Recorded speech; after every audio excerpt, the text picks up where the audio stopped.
Good morning, everyone. I wanted to give you a quick walk around here this morning, let you see what's going on here. We picked up some peppers. So I did get some peppers and we planted them. And these are Italian sweet peppers. These are red bells, because we really eat more red bells now than the green peppers, the green bell pepper.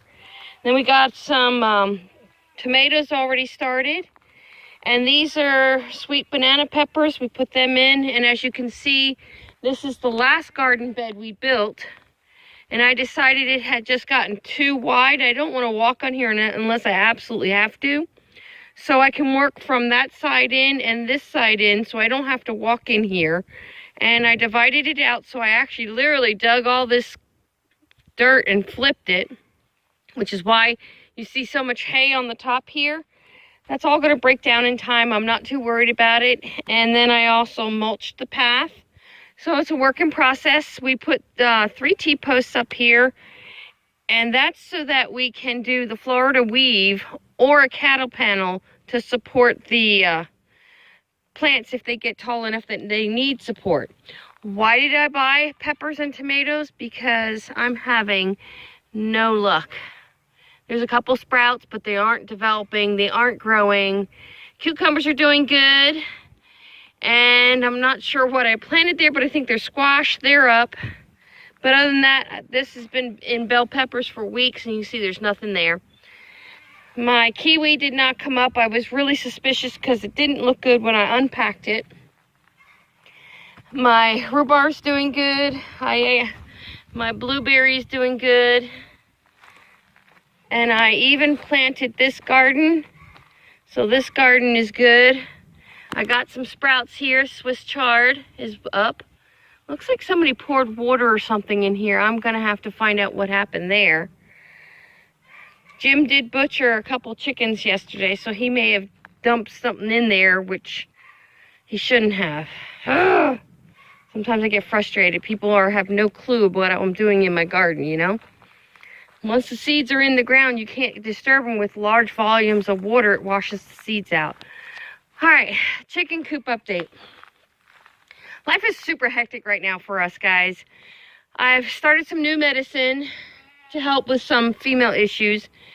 And I'm up until recently, I haven't been sleeping good at all. So I'm just dealing with a lot of stuff. I got family things going on.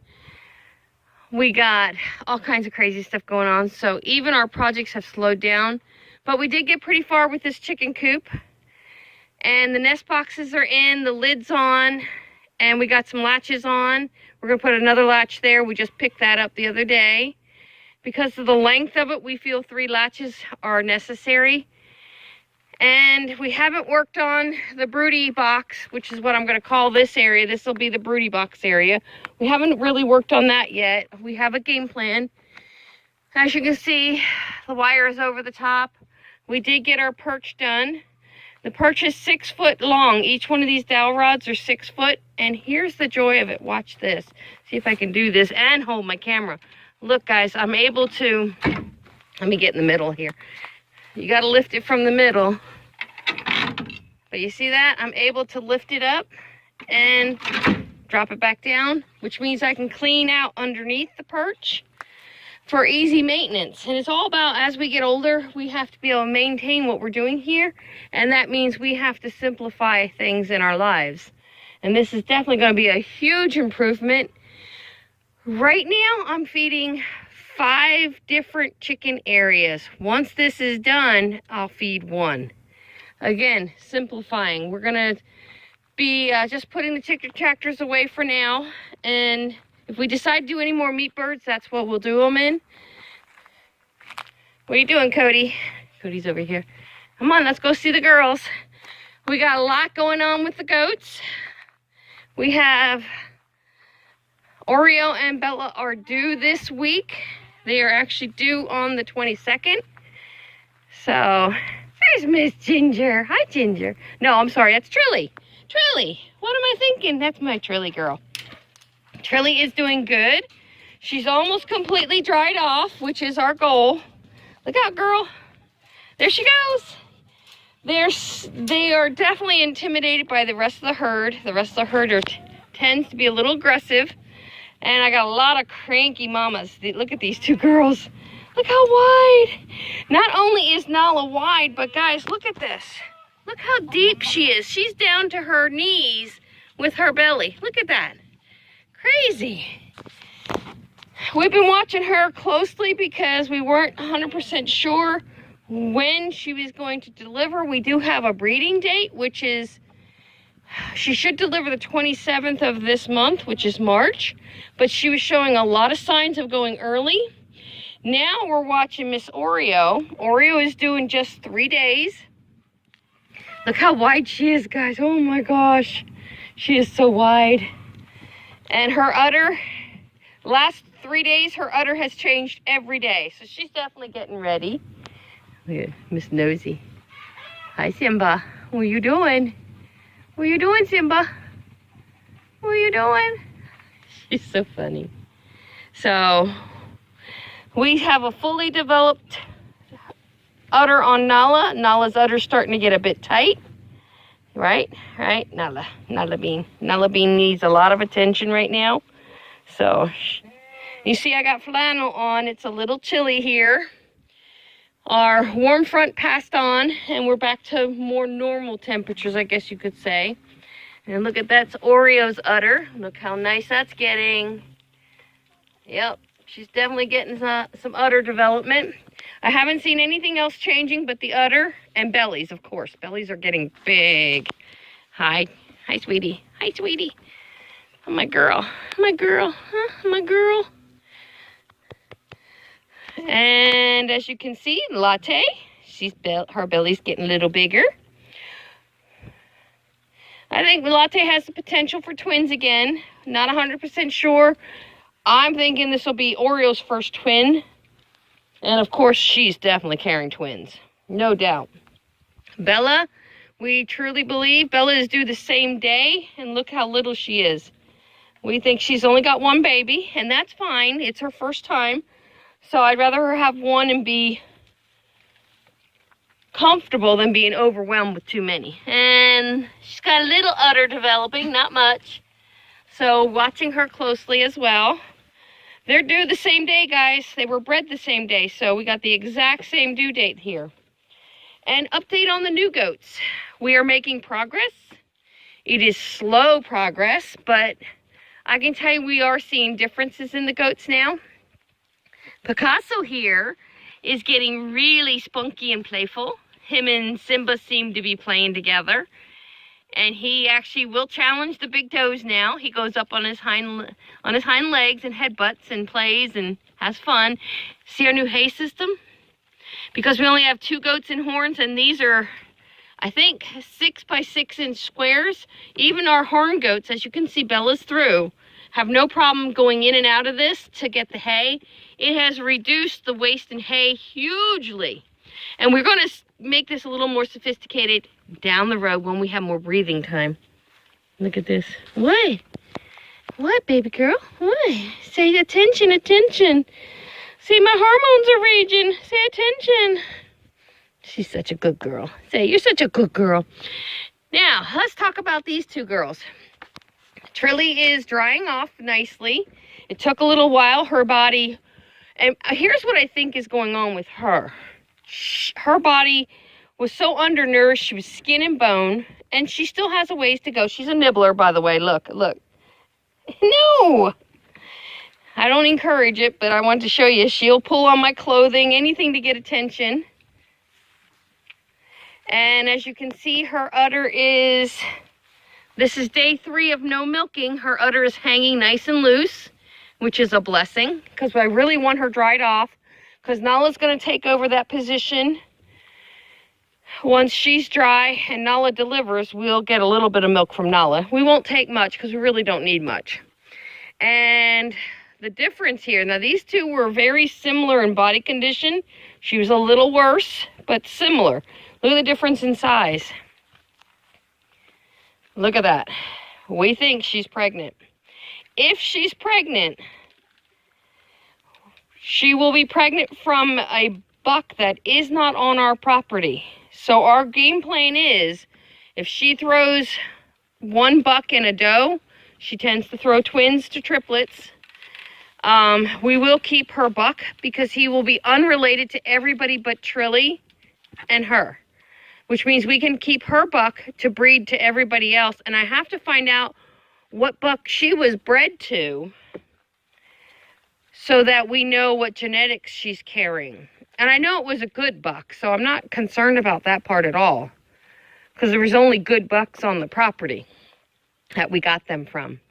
So we're making progress, guys. Her weight is coming up really nicely. The little guy's gaining, and his horn buds are growing fast. So that tells me he's getting enough minerals and vitamins.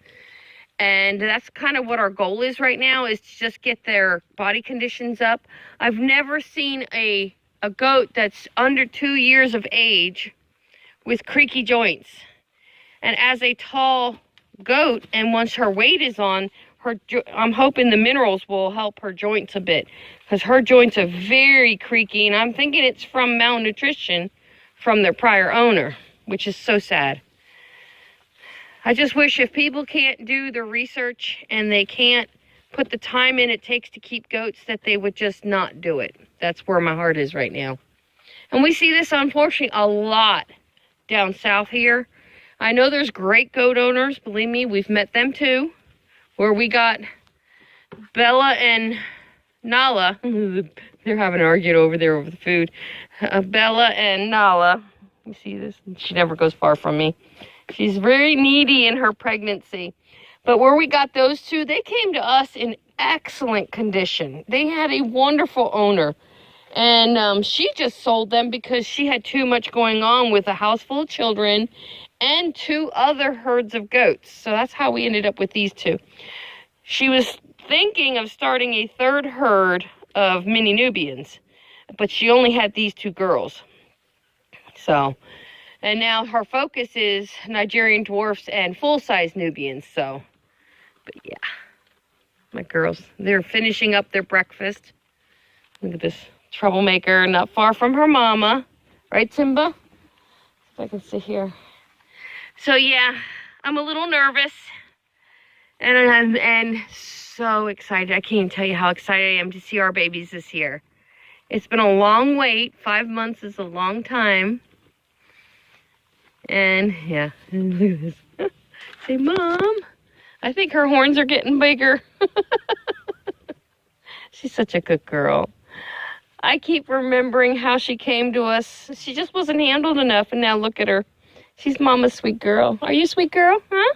Are you a sweet girl? Are you a sweet girl? Yeah, you sweet girl. Look at this. Mama's sweet girl. She's going to want us in on her delivery, I know that. She's already showing all the signs.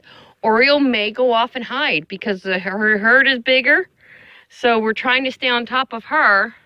She's the wide mama over there. We're going to have to stay on top of things. I'm to the point now I don't want to go and leave the farm because I don't want to miss a birth. And you just never know when a goat's going to need assistance. So far, we've been very lucky. All our goats kind of delivered without help last year, and we're hoping the same thing happens this year.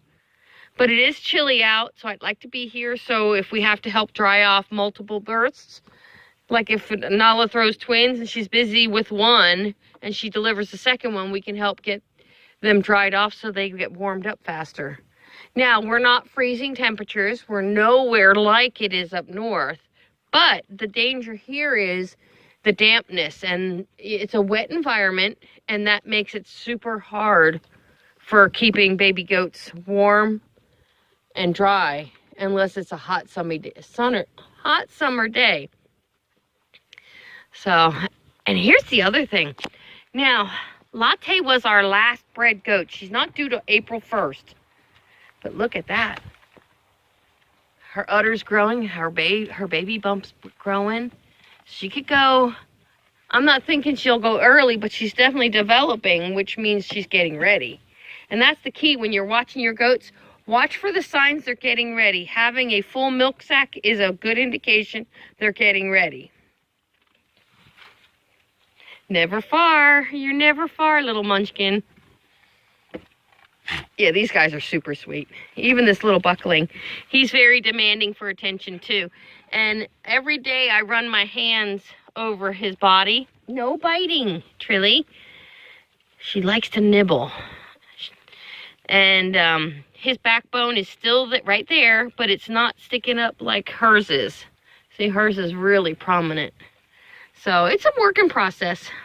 Her coming out of milk will help. Say, yeah, coming out of milk. Silly goose. And there's Miss Ginger. Gotta scratch everybody. Gotta give everybody some attention. Miss Ginger has a little horn skirt as well that's real loose right now. So I'm watching, because if she knocks it off, she might have a little bleeder going on. We're not sure yet, so we'll have to watch. But they're doing great. You can see the weight on her. She's starting to look really good.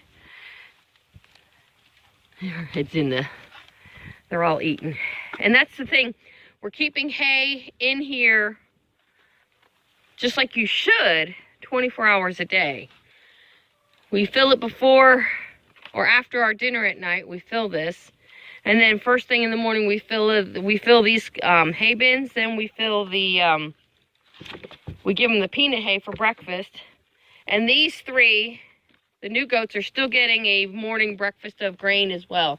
And that's just so we can get them built back up. And then at night, they get all their grain. And we got them all eating together for their dinner, which is an improvement. That's why you see 2 feed dishes now. Guys, I got to tell you, if you get goats, don't waste your money on goat feeding trays. Go to a hardware store and get a cement mixing tray. It is twice the size of what you can get at a Tractor Supply for a goat feeding dish.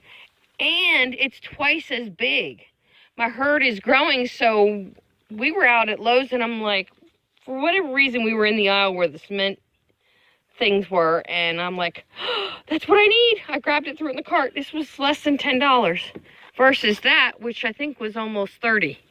Crazy. Same basic dish, I can tell you that. They're the same basic dish. They're both really tough. The goats walk through them. They sleep in them. They do it all, so, and they haven't heard it. Now look who's here. Oreo. Are you going to give me babies? Huh?